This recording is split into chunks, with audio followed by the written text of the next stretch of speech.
안녕하세요. 오늘부터 7회에 걸쳐 세종보 개방이 남긴 흔적과 진실을 하나씩 짚어보려 합니다. 그 여정의 첫 걸음, 보의 문을 열다에서 시작합니다. 강은 언제나 우리 삶과 함께 흘러왔습니다. 그러나 그 흐름을 막고 열어온 역사는 늘 논쟁의 중심에 서 있었습니다. 세종보 개방은 단순한 수문 개폐가 아니라 생태와 경제, 정책과 지역사회의 갈등이 얽힌 뜨거운 쟁점입니다. 2018년 세종보가 완전 개방되었습니다. 환경단체들은 환호했습니다. 자연이 돌아왔다고 말이죠. 정말 그럴까요? 그들의 주장을 먼저 들어보겠습니다. 세종보 개방 후 흰수마자와 흰목물대새 같은 멸종위기종이 돌아왔다고 합니다. 강의 흐름이 살아나면서 생태계가 회복되었다는 주장입니다. 하지만 다른 데이터가 있습니다. 세종보 가동 주민협의체가 제시한 감사원과 환경부 자료에 따르면 담수기간과 개방기간의 수질 변화는 큰 차이가 없었습니다. BOD, TP 같은 주요 지표도 개방 전후 일정한 수준을 유지했습니다. 더 흥미로운 건 멸종위기종 발견에 대한 해석입니다. 한국 하천이 없는 유격화된 지역에서 관찰된 생물상만으로 생태평가를 내리면 왜곡이 발생할 수 있다고 지적합니다. 실제로 흰수마자는 세종보 하류뿐 아니라 공주보 상류, 백제보 하류 등 금강 곳곳에서 발견되었습니다. 이것이 생태계 회복일까요? 아니면 단순히 수심 저하로 인한 결과일까요? 5년간의 개방, 과연 우리가 원했던 결과를 가져온 것일까요? 세종보는 과연 4대강 사업의 산물일까요? 아니면 그 이전부터 계획된 도시 인프라일까요? 다음 편에서 이 오해와 진실의 맥락을 짚어보겠습니다. 세종보 개방 논쟁은 단순히 환경 문제에 머물지 않습니다. 보가 만들어진 역사적 배경, 그리고 정책의 맥락 속에서 끊임없이 해석되고 있기 때문입니다. 오늘은 세종보가 과연 4대강 사업의 산물인지 그 오해와 진실을 살펴봅니다. 환경단체는 세종보를 이명박 정부의 4대강 사업 유산으로 규정하며 재가동을 반대합니다. 하지만 주민협의체는 사실과 다르다고 반박합니다. 세종보 건설은 2006년 참여정부 시절부터 행복도시 건설 기본계획에 이미 포함되어 있었고 금강 본류의 수위를 유지하며 친수 공간을 조성하기 위한 목적으로 설계되었습니다. 4대강 사업이 시작되기도 전이죠. 위치도 항나래교 인근 450m, 높이 3.5m로 처음부터 지금까지 변함없습니다. 즉, 세종보를 4대강 사업의 일환으로 규정하는 것은 사실과 맞지 않는 해석이라는 지적입니다. 그런데 왜 이런 오해가 생겼을까요? 2018년 4대강 조사평가단이 구성된 후 불과 3개월 만에 보호 해체 결정이 내려진 것과 대조적으로 2023년 세종보 존치 결정은 2년간의 감사원 공익감사와 국가물관리위원회 심의를 거친 결과입니다. 여기서 주목할 점은 해체 결정 과정의 문제점들입니다. 감사원 공익감사 결과에 따르면 해체 결정의 근거로 사용된 COD 화학적 산소 요구량 분석이 적절한 기준이 아니었다고 지적되었습니다. 더 중요한 건 절차적 정당성입니다. 환경단체들은 윤석열 정부 출범 15일 만에 해체 계획이 폐기되었다고 주장하지만 실제로는 2021년 감사원이 공익감사에 착수했고 2023년 7월 결과를 발표했으며 국가물관리위원회가 이를 심의해 같은 해 8월 존치를 최종 결정했습니다. 즉, 충분한 검토와 법적 절차를 거쳐 내려진 판단이었던 것입니다. 반대로 2018년 보호 해체 결정은 달랐습니다. 당시 조사평가단은 불과 3개월 만에 결론을 내렸고 COD를 주 지표로 사용했는데 이는 수질평가 기준으로 적절하지 않다는 비판을 받았습니다. 이 때문에 해체 논리 자체가 과학적 근거가 부족했다는 평가가 뒤따랐습니다. 세종보를 둘러싼 논쟁은 이렇게 단순히 정치적 산물이냐 아니냐의 문제가 아닙니다. 정책이 어떤 맥락에서 출발했고 어떤 절차를 거쳐 결정되었는지 그 과정이 중요합니다. 세종보는 4대강 사업과 직접적 연관이 없는 시설입니다. 그리고 존치 결정은 충분한 감사와 검토 과정을 통해 이루어졌습니다. 따라서 세종보를 무조건 4대강의 유산으로 규정하는 것은 사실 왜곡에 가깝습니다. 세종보 논란은 곧 절차적 정당성과 과학적 근거의 문제입니다. 보의 가치와 의미는 정치적 프레임이 아니라 사실에 기반해 평가해야 합니다. 다음 편에서는 경제성과 유지비 논란을 살펴봅니다. 세종보는 과연 예산 낭비일까요? 아니면 잠재력을 가진 자산일까요? 그 진실을 들여다봅니다. 세종보를 둘러싼 또 다른 논쟁, 바로 경제성과 유지비 문제입니다. 환경단체는 세종보가 잦은 고장과 높은 유지비로 예산 낭비라고 주장합니다. 대표적으로 5년간 유지비가 119억 원에 달했다는 통계가 인용됩니다. 그러나 주민협의체의 해석은 다릅니다. 보수 책임 기간이 끝난 이후 실제 연간 유지비는 1억 5천만 원 수준이었으며 2019년부터 2023년까지는 보가 완전히 개방돼 유지보수 비용이 발생하지 않았다는 것입니다. 소수력 발전소 운영 효율을 두고도 논란이 있습니다.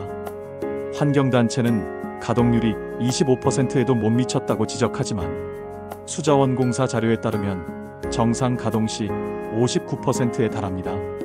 낮은 가동률의 원인은 시설 주변에 쌓인 모래와 낮아진 수위였고 2024년 30억 원을 투입해 이 문제를 개선했습니다.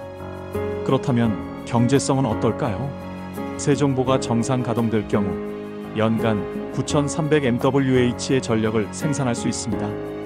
이는 전기요금 125원 kWh 기준 약 12억 원의 경제적 효과에 해당합니다. 즉 연간 유지비 1억 5천만 원에 비해 월등히 높은 수익성을 기대할 수 있는 셈입니다. 연간 유지비 1억 5천만 원, 전력 생산 수익 12억 원. 이게 적자일까요? 흑자일까요? 숫자는 거짓말하지 않습니다. 세종보는 제대로 운영하면 충분히 경제성 있는 시설입니다. 하지만 경제성만으로 세종보의 가치를 다 설명할 수 있을까요? 다음 편에서는 물 부족과 가뭄의 현실, 세종보 개방이 하천 수위와 물 관리에 어떤 영향을 미쳤는지 살펴보겠습니다. 극심한 가뭄에도 물 공급에 문제 없다. 환경단체의 주장입니다. 과연 현실은 어떨까요? 양화 취수장의 사례를 보겠습니다. 2018년 세종보 개방 이후 이곳에서는 자연 취수가 불가능해졌습니다. 하천 수위가 너무 낮아졌기 때문입니다. 결국 깊이 12m, 길이 70m의 관을 설치해서 강제 취수를 시작했습니다. 2022년에는 추가 시설 개선 사업까지 진행됐습니다. 당시 세종보 개방 수위와 취수장 제약 수위의 차이가 0.2m에 불과했습니다. 하지만 지금은 더 심각합니다. 2025년 3월 기준 세종보 개방 수위는 EL 8.4m, 제약 수위 EL 10.8m보다 무려 2.2m 낮습니다. 2018년 9.72m였던 금강 수위는 2025년 8.62m로 1.1m 하락했습니다. 그 결과 양화 취수장은 취수 위치를 조정해야 했고 시민들은 낮아진 강바닥과 악취로 하천 방문을 기피했습니다. 강 주변은 유격화가 진행되며 생태계 변화도 일어났습니다. 정부도 이 상황을 인정했습니다. 2023년 4월 대청댐은 가뭄 관심 단계에 진입했고 2025년 3월부터는 관계부처 합동 가뭄 대책 TF가 가동되었습니다. 2024년 7월에는 무려 14개 댐 건설 후보지가 발표되었고 충남 청양에서는 댐 건설을 둘러싼 주민 갈등까지 벌어지고 있습니다. 이것이 문제없는 상황일까요? 물 부족은 이미 현실이 되었고 정부는 대응책 마련에 분주합니다. 홍수 조절 능력에도 의문이 제기됩니다. 세종보 주변에는 모래가 쌓이고 나무가 자라면서 하천이 유격화되고 있습니다. 그러나 보를 탄력적으로 운영하면 이런 문제를 완화하고 물 부족과 홍수 위험에 동시에 대응할 수 있다는 분석이 제기됩니다. 현실은 명확합니다. 세종보 개방 이후 물 부족은 더 이상 가정이 아니라 현실이 되었습니다. 다음 편에서는 보 개방이 수생태계에 어떤 변화를 가져왔는지 생물들의 서식 변화를 중심으로 살펴보겠습니다. 세종보 개방 이후 멸종위기종의 귀환은 환경단체가 내세우는 대표적 성과입니다. 흰수마자와 흰목물대새의 발견은 하천 복원의 증거일까요? 그러나 주민협의체는 다른 해석을 내놓습니다. 멸종위기종의 출현은 단순한 전이 과정일 수 있으며 하천 건강성을 입증하는 증거가 되기 어렵다는 주장입니다. 환경부 역시 생태계 변화는 장기간에 걸친 적응 과정이라고 설명합니다. 과거 대청댐 준공 이전 세종보 일대의 평균 수심은 약 2m였으나 현재는 1m 내외로 줄었습니다. 어류는 이런 수심 변화에 유연하게 적응하고 있다는 것입니다. 공주보 수문 폐쇄 후 흰수마자가 자취를 감췄다는 보도에 대해서도 환경부는 흰수마자는 백제보 상류나 유구천 등 다른 지역에서 발견되고 있다며 이는 개체수 감소가 아니라 서식지 이동으로 해석해야 된다고 반박했습니다. 그렇다면 해법은 무엇일까요? 바로 탄력적 운영입니다. 물의 흐름을 유지하면서도 적정 수량을 확보해 하천의 건강성과 물 이용 기능을 동시에 확보하자는 취지입니다. 실제로 지난해 세종 이응다리 달빛배 시범 운영 행사에서 이용객 94%가 만족을 표시했습니다. 시민들이 상설 운영을 요청했고 이는 도시 활력 회복과 상권 활성화로 이어지고 있습니다. 세계적으로 댐을 허물고 있다는 주장도 있지만 이는 각 지역의 특성을 고려해야 합니다. 호주, 이스라엘, 중동처럼 물 부족이 상시화된 지역에서는 기존 수자원 시설을 보존하고 효율적으로 운영하는 방식을 택하고 있습니다. 우리나라도 상황은 다르지 않습니다. 강우량의 계절 편차가 크고 지역별 물 수급의 불균형이 뚜렷합니다. 여기에 기후위기로 인한 가뭄과 홍수의 빈도까지 늘어나고 있습니다. 이런 현실에서 볼을 단순히 철거 대상으로 볼 것이 아니라 다목적 수자원 관리 인프라로서 재조명할 필요가 있습니다. 생태계 변화는 장기간의 적응 과정을 거쳐야 합니다. 따라서 지속적인 모니터링이 필수적입니다. 하지만 그 과정에서 주민들의 생존권을 외면할 수는 없습니다. 다음 편에서는 세종보를 둘러싼 결정권, 누가 어떤 근거로 이 문제를 결정해야 하는지 그 권한과 책임의 문제를 짚어보겠습니다. 세종보의 운명을 결정할 권한은 누구에게 있을까요? 중앙정부일까요? 지방자치단체일까요? 아니면 주민과 환경단체일까요? 현재 우리나라는 가뭄 대응에 총력을 기울이고 있습니다. 2025년 3월 가뭄대책 TF가 출범했고 전국 14개소의 소규모 댐 건설이 추진되고 있습니다. 이런 상황에서 세종보 철거 주장은 과연 현실적인 선택일까요? 물관리 정책의 패러다임이 달라지고 있습니다. 이제는 철거가 아니라 활용과 실용성이 중심에 놓이고 있습니다. 해외 사례를 보겠습니다. 미국의 엘와댐과 글라인스 캐년댐 철거, 유럽연합의 물 프레임워크 지침, 이들은 지역의 기후 조건과 수자원 자원 상황을 고려한 결과입니다. 반대로 호주, 이스라엘, 중동처럼 물 부족이 상시화된 지역에서는 기존 수자원 시설을 보존하고 효율적으로 운영하는 정책을 선택하고 있습니다. 우리나라 역시 특수성이 있습니다. 강우량의 계절 편차가 크고 지역별 물 수급의 불균형이 뚜렷합니다. 세종보는 단순히 흐름을 가로막는 구조물이 아니라 안정적인 물 공급과 농업생활 용수 확보에 실질적인 역할을 할 수 있는 인프라입니다. 기후위기로 가뭄과 홍수가 반복되는 지금 세종보는 다목적 수자원 관리 인프라로서 재조명될 필요가 있습니다. 수질 개선, 생태계 연계 설계, 스마트 수위 조절 시스템, 이 모든 것을 접목하면 세종보는 미래형 물관리 거점으로 발전할 수 있습니다. 문제는 권한과 책임입니다. 환경단체는 국가 환경정책을 강조하고 지역은 생활권과 물 이용권을 주장합니다. 그러나 공론화 과정의 부족, 수용성 조사 미비, 환경 영향평가의 일방성은 여전히 지역 주민의 목소리를 충분히 담아내지 못하고 있습니다. 이제 필요한 것은 환경 정의와 물 이용 권리 사이의 균형입니다. 국가 정책이 지역 생존권과 조화를 이룰 수 있는 지점을 찾아야 합니다. 다음 마지막 편에서는 지금까지의 논쟁을 종합하며 세종보 개방이 지역 경제와 사회 전반에 남긴 파급 효과를 살펴보겠습니다. 물의 흐름이 바뀌면 도시의 가치도 달라집니다.